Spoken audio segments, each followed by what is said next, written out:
Indonesia semakin dibuat kewalahan oleh COVID-19. Munculnya varian baru Delta membuat cetakan rekor-rekor yang juga baru. Bukan hanya rekor kasus positif harian saja, tapi juga angka kematian karena corona. Belakangan muncul program baru booster vaksin yang diyakini bisa menurunkan lonjakan kasus positif dan juga angka kematian. Wacana booster vaksin pertama kali muncul di Amerika Serikat ketika salah satu produsen vaksin, yaitu Pfizer, mengajukan uji untuk dosis penguat vaksin COVID-19 kepada Badan Regulator Obat dan Makanan Amerika Serikat. First thing first, apa sih sebetulnya booster vaksin itu? Booster vaksin itu sebetulnya setelah dosis satu seri, kemudian kita ingin memberikan penguat, nah itu kita bisa sebut booster. Ya, jadi untuk menguatkan antibodi, ya, tapi satu seri kita sudah jalankan.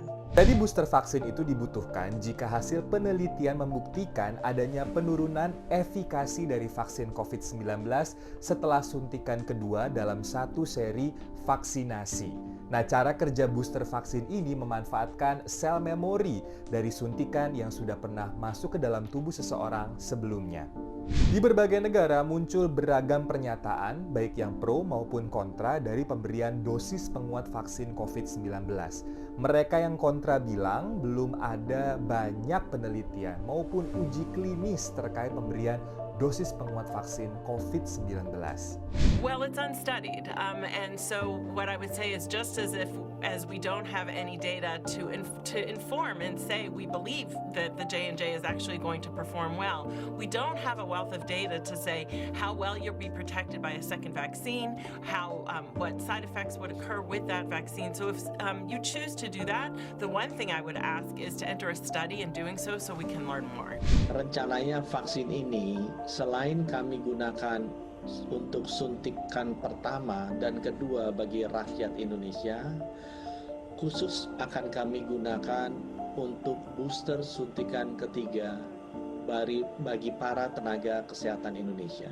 Nah, muncul pertanyaan baru nih. Kalau Pak Menkes bilang para nakes itu akan di booster vaksin dengan merek Moderna, tapi kenyataannya sebagian besar itu nakes sudah divaksinasi dengan vaksin buatan Sinovac. Emang aman ya memberikan vaksin beda merek gitu? Yang paling ideal itu satu merek, yang paling ideal. Jadi antibodinya jelas ya terbentuk karena dia memang penelitian itu, satu merek itu penelitian. Ya, tetapi sekarang kita melihatnya yang penting satu seri dulu harus sama, itu prinsip dulu. Satu seri harus sama supaya terbentuk antibodi yang memang diharapkan. Jadi jangan sekarang Sinovac, terus Pfizer, terus Moderna.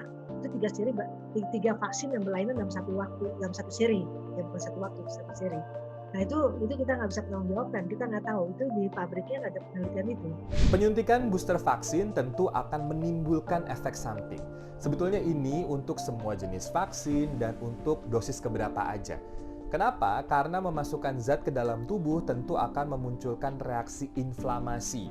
Contohnya bengkak atau pegal di lokasi suntikan, lalu bisa juga demam, lalu juga bisa ngantuk banget pada badan, dan yang lain-lain. Yang pasti kalau levelnya sudah membahayakan, yang perlu disiapkan adalah obat-obatannya. Tapi sebelum kita berandai-andai tentang booster vaksin bagi masyarakat biasa, mari kita fokus pada pemerataan suntikan dosis pertama dan dosis kedua dari vaksinasi yang ditargetkan di Indonesia. Ibaratnya gini, lo mau nambah nasi yang ada di belakang, padahal nasi di piring lo sendiri itu belum habis. Ya nggak bisa kan? Sebaiknya herd immunity dulu dicapai. Semua satu dulu rata, dua dulu rata. Baru kita mikirkan yang ketiga. Nah, nakes ini kekecualian karena kita lihat sudah banyak tumbang. Tapi kalau yang lainnya jangan dulu, herd immunity dulu kita capai. Konsep dari awal herd immunity. Kalau itu sudah tercapai kita agak tenang ya. Vaksinasi adalah ikhtiar kita bersama untuk segera bisa mengendalikan pandemi COVID-19. Meningkatnya angka positif maupun angka kematian karena corona harusnya membuat kita sadar bahwa vaksin COVID-19 itu sangat amat penting.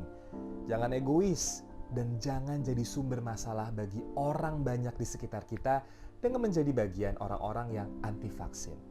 Ayo, segera vaksinasi.